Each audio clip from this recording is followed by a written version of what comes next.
McKinney, and I've known Mike a number of years, and from a very early age, he had a sense there was something bigger than himself and something that was moved by love and wanted to pull the same from us. But he noticed that the system that was around him was quite different, and it was one of reward and punishment. This experience and these challenges has shown him instead of competition, that there should be cooperation, and that even if one person is hurting, then we are all hurting. And so he has been on a mission, I would say, if I could go out on a limb and speak from my heart. What I know of Mike is he's been on a mission of showing compassion, being compassion, and showing what compassion can do. And he has been part of so many miracles. It's been so great knowing him and hearing the miracles that he does, basically. And I would call him a great miracle worker, and we're honored to have you here today with us. Thank you for coming.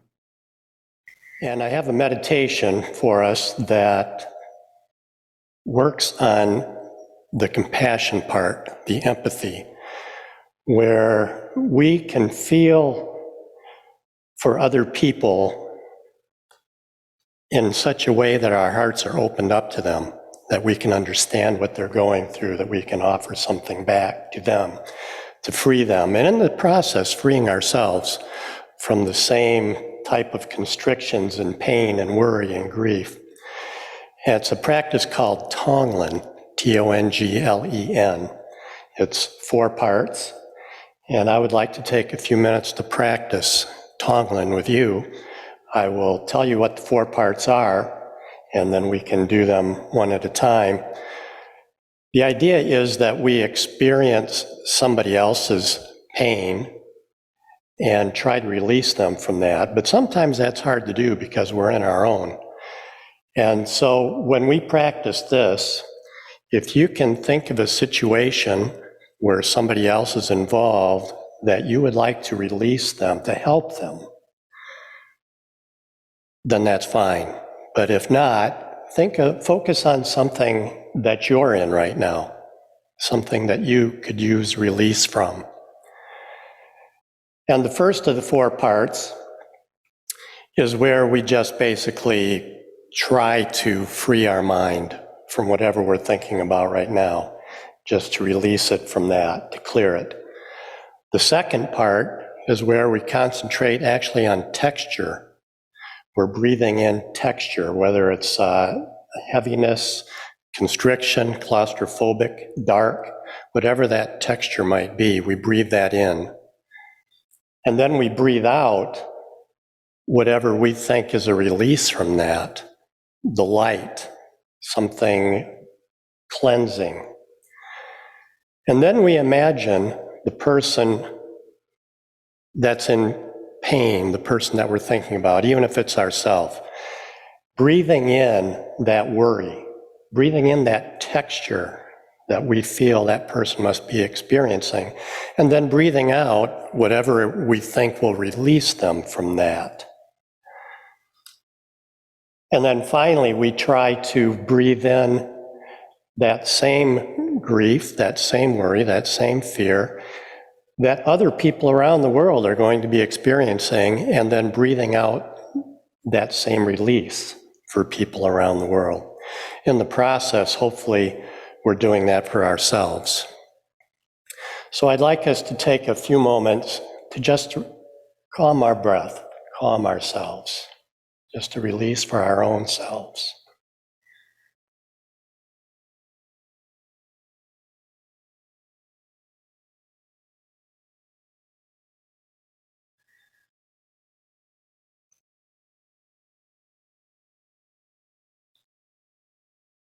And now thinking of a situation, breathe in the texture, the fear, the grief that they might be feeling.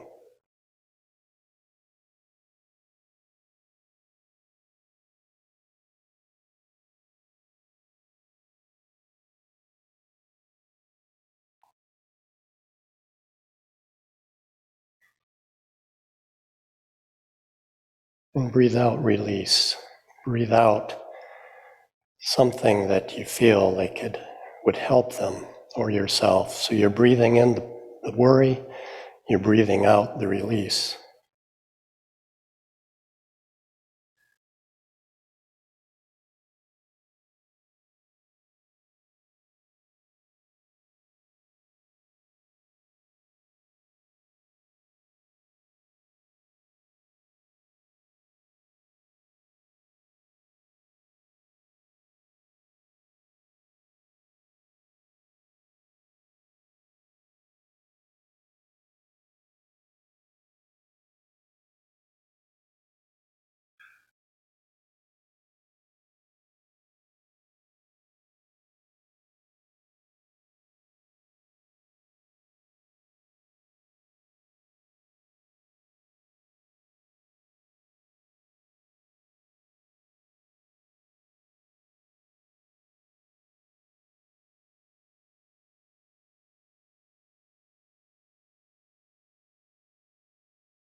And now for all people in the world that may be experiencing this same thing, we send it to everyone as we're all connected.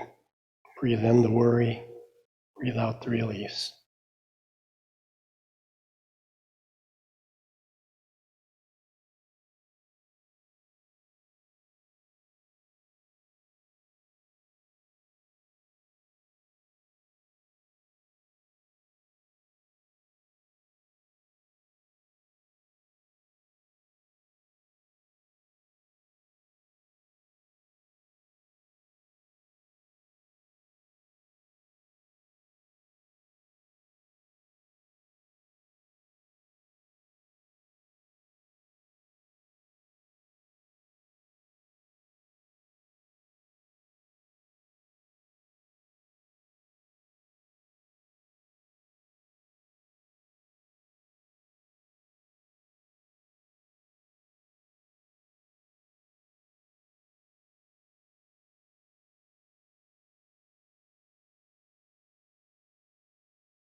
Amen.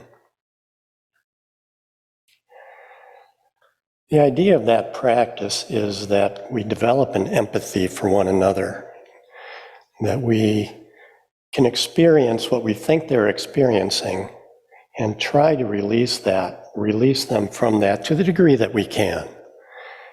And it's not something that we only have to do when we're in the privacy of our own home.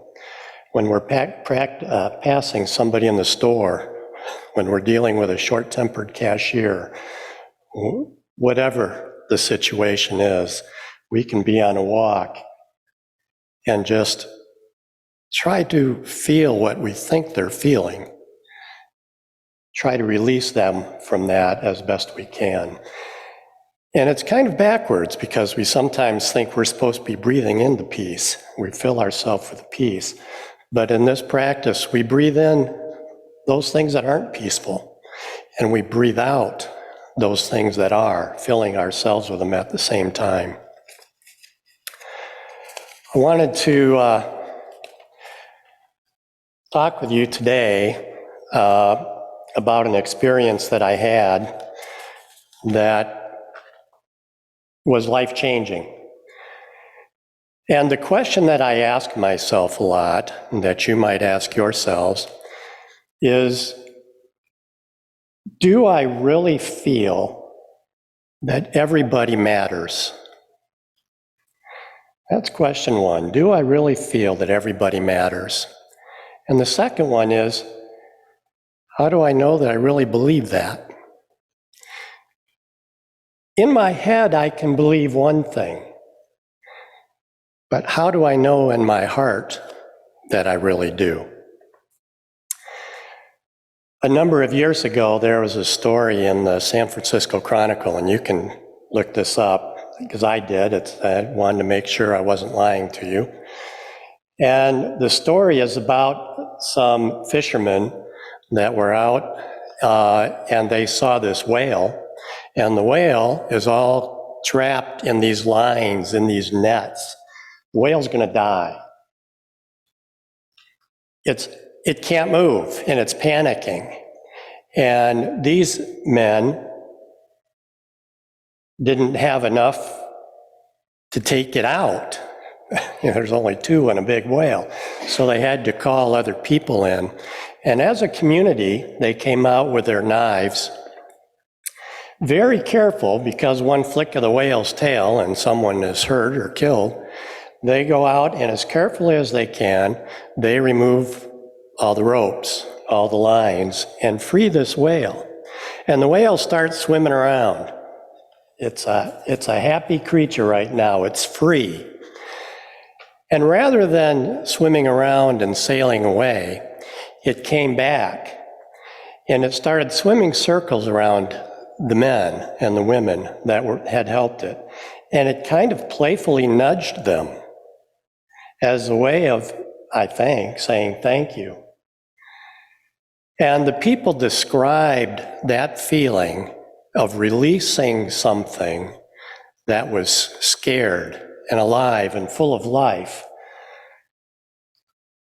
and the joy that they took with that whale coming back and thanking them. One man said it was a life-changing experience, and as he was freeing that whale, said that the entire time that he was doing that, the whale was looking at him, and that he'll never be the same. And I thought, what a beautiful feeling of connection that must have been. And, that's part of your statement, is we are all one. If we're all one, how do we practice that? How do we practice freeing one another? No matter what form of life that is. There have been times, take a little different turn, there have been times for me that I have wished that I had not done something. I remember, I guess I have two stories, both involving hot coffee as I think about it. But as a teacher, I remember one time walking into my home with a stack of papers in one hand and a hot coffee in my other hand, and not having either hand available to open the door. So I set the hot coffee on the paper so that I could open up with my other hand. And I kind of wished I hadn't done that. The result was that I had to apologize to the kids the next day for having coffee stains on their papers that I passed back. And then there was the time that I came home from the dentist's office and stopped at McDonald's and got myself a nice hot apple pie before I went in to teach. And figured I better put the hot apple pie in the microwave for 30 seconds because when I tasted it, it wasn't very warm. So I put it in for 30 seconds and took a taste. And as it was going down my throat, I remembered my mouth is still numb from the dentist office, but my throat is not. And 30 seconds of a hot apple pie in the microwave, swallowing that down my throat, there's nothing I can do now. Kind of wished I hadn't done that. Weeks later, I was still recovering. But there are things that I kind of wished I had done too. I had a friend in school whose father died, and I didn't know what to say. Sometimes we don't know what to say when people have died. And because I didn't see him every day, I didn't seek him out.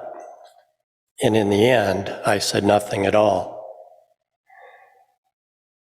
I kind of wished I had. I kind of wished I had noticed him and let him know that it was safe for him to be with me, that I recognized that he was in grief. And as I look back over the times of my life where there's things that I wished I had done and things that I wish that I hadn't done, I realized that the things that I wished I hadn't done tended to only impact me. But the things I wished I had done impacted those around me, because I didn't go into relationship with them. I didn't acknowledge their need. I didn't show the empathy that I wished I had. So I want to tell you a story about something that happened to me. In 2015, there was a nightclub down in Orlando called the Pulse nightclub. And it was a gay nightclub. People would go there every night and dance and have a good time with the people with one another, sometimes with people they love, sometimes just with people that they like, sometimes with people that they didn't even know. One night, a gunman comes in and decides he's going to put an end to that, and he shoots and kills 49 people. He injures 53 more. 102 people dead or injured, and that's only directly by a bullet. How about the families and friends and the people that were there and the people that loved them? What impact did they have on their life? And I thought about those people that had gone just there just purely for fun, for enjoyment, to be with one another. Dead. One of the ones that hurt me the most, for whatever reason, is that a mom had gone there and wanted to dance with her son. Just to go there and love him. Just to go there and support him. And they were both killed. For no other reason than this person needed a release from his anger. And so in Jackson here, we had a candlelight vigil, and I helped plan that. And in the planning of it, we were asked, do we want to spend some time at the microphone at the candlelight vigil? And I had said no. I didn't think that I was one of those people that was directly involved and would have something to say, so I was going to cede my time to somebody else. But I went home and I was mowing the lawn, riding around in my mower, and I was getting angry. And I couldn't put my finger on where that anger was coming from, but I was getting angry. I was getting restless. And when I was done, an hour and a half later, I was able to put my finger on it. I thought, I do represent people. I represent those people that go to candlelight vigils and pat myself on the back, thinking that I've done a good job now, because I've gone and I've put my voice out there and said, I support these people. And then I can go home and be who I am, which oftentimes is someone who does nothing. But I went to the candlelight vigil. Could pat myself on the back for that. And so I said I would go and I would speak. And while I was there, I said somewhat what I just said to you. We can be those kind of people. We can be the kind of people that are here on camera and patting ourselves on the back. But what good does that do? And it occurred to me that until we really get to know the people in that gay community, the people in the black community, the people in any community, the people that are around us, the people that look just like us, until we get to know them, why is their problem our problem? It can be that in my head, but can it be that in my heart until I really get to know them? And so I suggested, let's take 5 minutes here, and there were, 100 people. Let's take a few minutes here, turn to somebody that you don't know, and ask them out for coffee. Ask them out for a time where you can get to know them and they get to know you. And see if you can do that with 3 different people. And I don't know if anybody did that or not, but I did. And I got to know different people. Some were gay, some were black, some were older. And through that experience, I had an even greater experience. Because 2 years later, one of those people that I met invited me to go around knocking door to door for people that are going to lose their home because they had not been paying their taxes. Their homes were going to be foreclosed because for 3 years in a row they hadn't paid their taxes. And we can enter into that knowledge thinking, well, why didn't they do that? But I didn't. The idea was that there was a way out for them that they probably didn't know about. And we were supposed to go to their doors and knock on their doors and ask them, did they know about this, and can we get them in touch with the right people? Well, it's a little bit scary. You have to go out beyond your fear. And most of the fear is not physical. The most of the fear is, can I do it?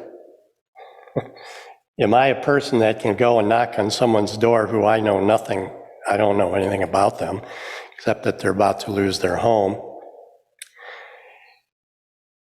And so I did that. And there was one woman who came to the door. I always would stay on the porch rather than open their breezeway door and go inside and knock on their inner door. So I'd knock on their inner door and then I'd step back out. And so that's what I did. One woman comes to the door. She's young, black, female, poor. I'm none of those things. I'm not young, black, female, or poor. So right there, we have 4 different things that are a barrier to us. And immediately she's suspicious because I had told her I'm Mike, and I understand that you're having some problem with your home. You're going to be losing your home to non-payment of taxes. Before I could get anywhere else with that, before I could say, I'm not here to take it, I'm here to help you figure out a way to keep it. Before I could get to that part, she got just a tad defensive and said, yes, I know we're trying to pay it, we're doing the best we can do. And she went into, I'm not the actual homeowner, my mom is the homeowner, she inherited it from her mom. My mom lost her job because she has kidney failure. She's been going to dialysis now for years.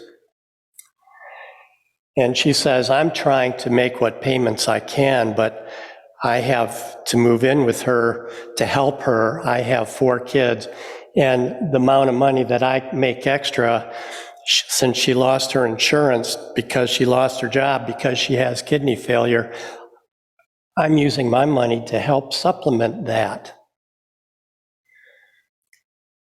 And so her extra money was going to help take care of her mom, to help take care of her kids, to keep the house going as best she could, not to taxes. How many of us would not make that same decision? I would, I think. And yet she was doing the very best she could. And so I said, Megan, I'm not here to help take your house. I'm here to see if there's a way we can figure out for you to keep your house, because there's a program that we think might help you. And it took her a while to really get that. Seriously? You want to help me? Absolutely. I have here a phone number. I have here a plan. And so she said, just a minute. She went in and got her phone and she said, I want to call that phone number right here while you're standing on my porch. And she called the number, and of course the person wasn't there, but she left her information. And I said, when you need me, here is my phone number and you can call me. And she started talking about how happy she is. She might not lose her home. She's in tears. And I got to tell you, so was I. And I can be a very emotional person.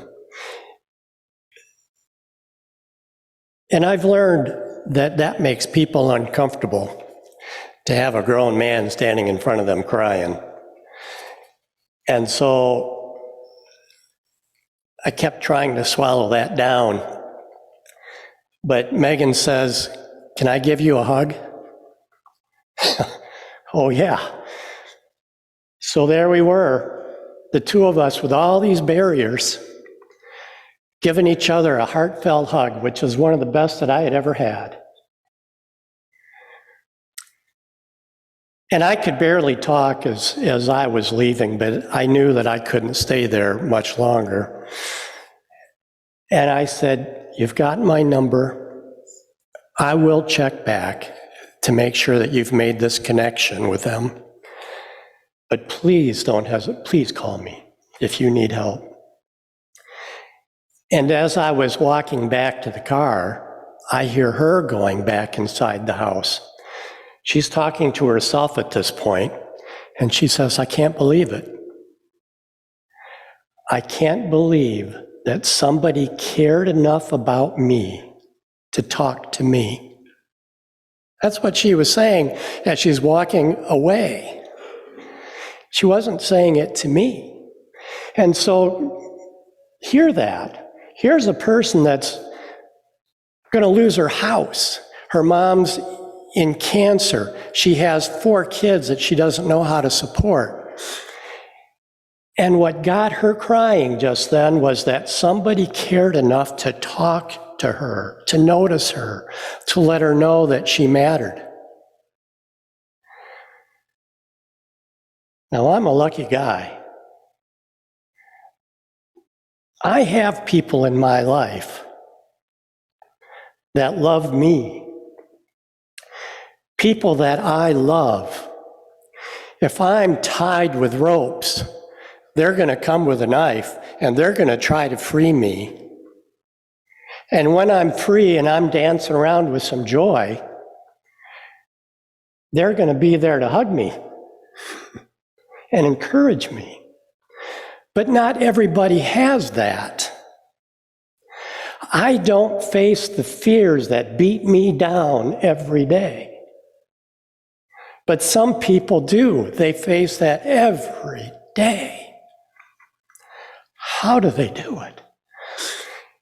And sometimes they can feel invisible. And how do you come back the next day when that's what you're feeling and you know that's what's going to be in front of you? And so that's what she said. I can't believe somebody came and talked with me because they cared.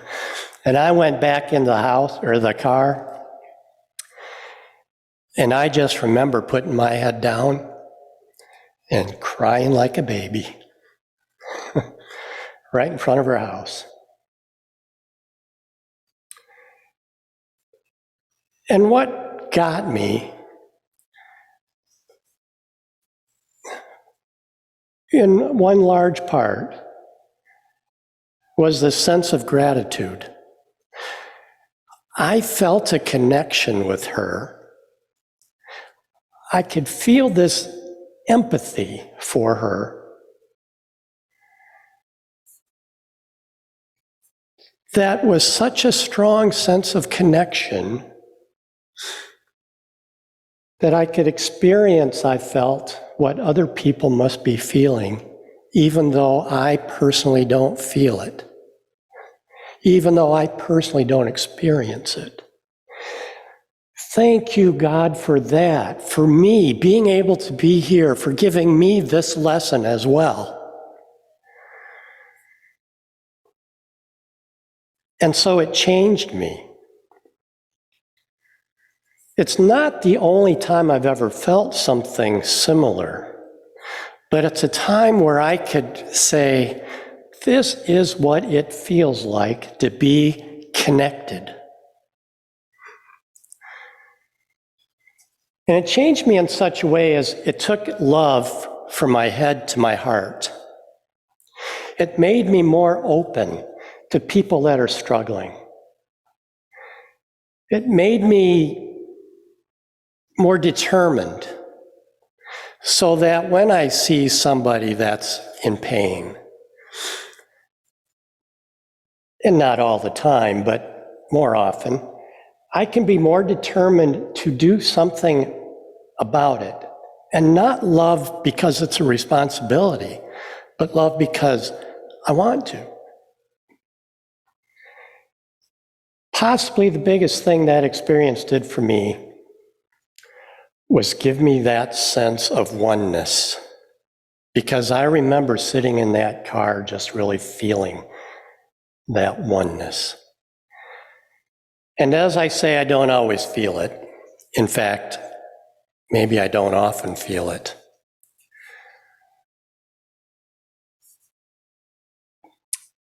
But more often. And when I do, it's a sense of gratitude that I have for it. And that brings me back around to my Pulse nightclub story. Shortly after the Pulse nightclub incident, my wife and I bought this big poster as a fundraiser, and on it is a picture of a heart, and through it is this line that represents a pulse. And around the heart is the name of all 49 people that were killed. And from time to time, I go through the hallway and I stop and I look at that picture and I try to read some of those names because I don't want to forget that lesson. And I say to them, Two things. One is, even though I never met you, I want you to know that you matter to me. And the second thing is, thank you for teaching me that it's not enough just to believe that everybody matters. I have to show them that they do. And so the two questions in the beginning that I ask, do I really believe that everybody matters? And how do I know that I believe that? The answer is sometimes I really do believe it. Because sometimes I'm able to show them that I do. And the idea is, how can I do that more and more and more? And I thank God for those opportunities when I'm open to them. And I pray to God that I can be open to them more often. Amen. Thank you, Mike. That was really, really wonderful. And now we'd like to hear what everybody else has to think, or this is a dialogue time. And some of what you just said, connection time, that we all matter and what's on our hearts. We all have these powerful desires for connection, and we're all looking for healthy ways to make that happen and put the unhealthy ways aside. Yeah, the alternative ways, really.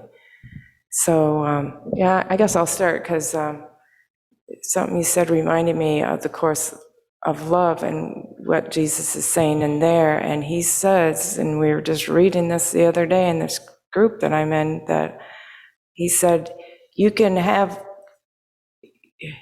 think and believe all of these things, but he said, if you can't express it, they mean nothing.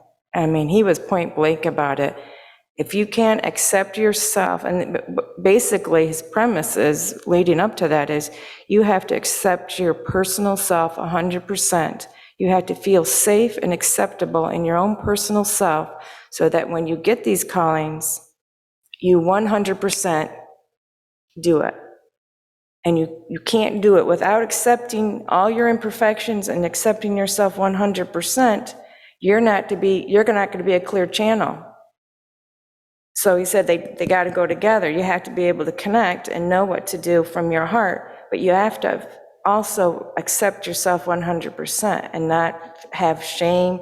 These barriers, you talked about barriers, shame, any negative self-beliefs would introduce doubt. Well, maybe I shouldn't say that, or maybe I'm not right, or blah, blah, blah. So I thought, yeah, that was one thing that came to my mind. It's an effort sometimes to get out of our comfort safe zone and along the road, take that one road that no one's walked on, that's traveled very little. And when we take that road to see how far it goes, we then get into experiences that increase our knowledge and our wisdom, things we never would have experienced. And to me, your first question, do these people matter? And I think that you are answering another basic question, do I matter? And how do I know that I matter? And your experience with the lady knocking on her door was direct feedback to you. Yes, I matter, and what I said, what I can do, really will affect her life and her life's outcome. And the side benefit was it affected and benefited you. So impactful, touched me very personally. And I was thinking of experiences that I might have had. And I was just discussing with one of our members here about how a little girl stopped and asked for if I needed help. And how grateful, I mean, the gratitude welled up in me. And that feeling is healing. And I thought too of the Course in Love, because I think a lot of this starts with accepting ourselves right now, just the way we are. And if we can do that totally, then I think we can hear our heart say what needs to be expressed. So it made me think of all the teachings that are important to me, and your story was so vivid, and I was with you on every point. Every part that you said is me too. I first heard you say was you made no judgment when you approached the door. All you knew was that you wanted to assist. You being a teacher, what would you tell your students? What did you tell your students? What did you show them? It's hard to have empathy for someone that is being aggressive or a perpetrator. And the school is such an important place where we're teaching and raising kids to become adults. So how and what do you tell, or did you tell your students when you see so much bullying going on, to show them, well, you don't try and find empathy for them, or try and find compassion. It's easy to have empathy for someone that's in need. But to me, it seems like the ones that really need empathy, but I find it hard to bring it up within me. I have to really work at it, are the ones that are causing the pain and suffering. So how would you answer that? And thank you, Mike. It was excellent. I so much appreciated it. To answer the question, I want to make it clear that I was not an expert at it.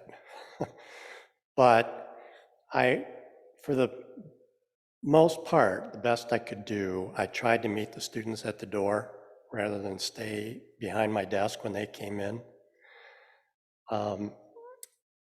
And I think that eye contact that you make, the hellos that you say, sometimes asking them about themselves as they come in, that can be spread to any area of life. Talking to the people that we meet, making eye contact. And to the degree that I could, when the kids had problems, I would kneel down at their desk. At a certain age, that became harder to do because I couldn't get back up again. But there again, it was that making eye contact. And I think that is, as I said, something that we can do in life with everybody, and not separating ourselves through distance or any other artificial way. And doing that gave me a connection with some of those people that, you might refer to as bullies. I really tried to pay attention to those people that were quiet and make sure that I drew them out as best I could. And we can do that with people in our day-to-day lives. Thank you for the question. Belle, I had a thought. I used to have an anger problem, and when I was at home, with my family and stuff, it used to get me really frustrated that I got less empathy when I was angry. I'm sure that's no surprise to anybody, based, especially on your question, Belle. But it's really hard on the person who's having the anger. And the way I can best describe it is, or how I would want to explain, I guess, how that felt for me, is there's that grief cycle, right, where it's denial, anger, it's not compromise, bargaining, and then sadness. So in my experience, because I guess I'm really an emotional person as well, the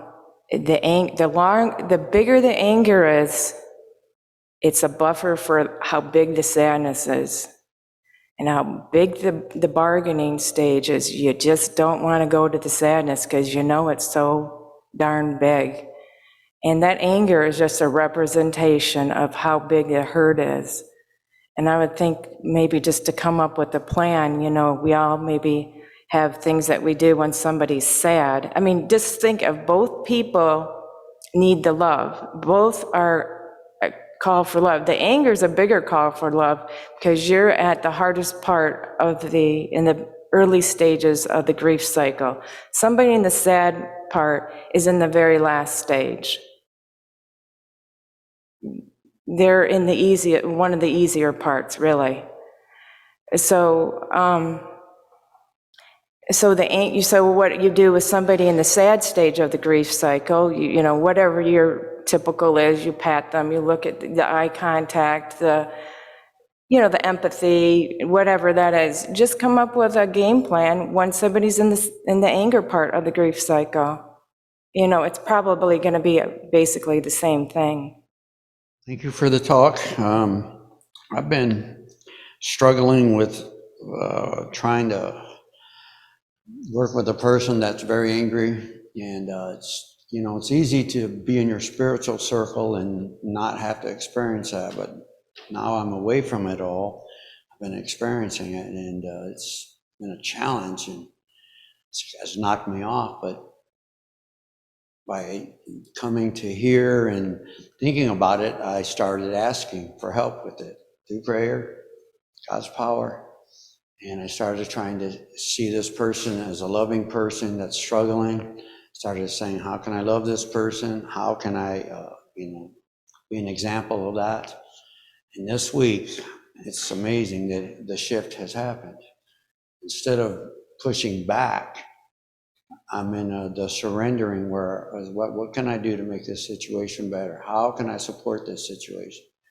And the week has just been phenomenally different. And I don't go to bed disturbed, I just don't see. But the principles of asking for the help through through God's presence has helped me, and it's made me feel so much better. It's telling me that, if I can do the right things or do the work, it does work. And I've been so happy this week to have that going on. And the job is, we've got more work done this week than I have in the last 5 weeks.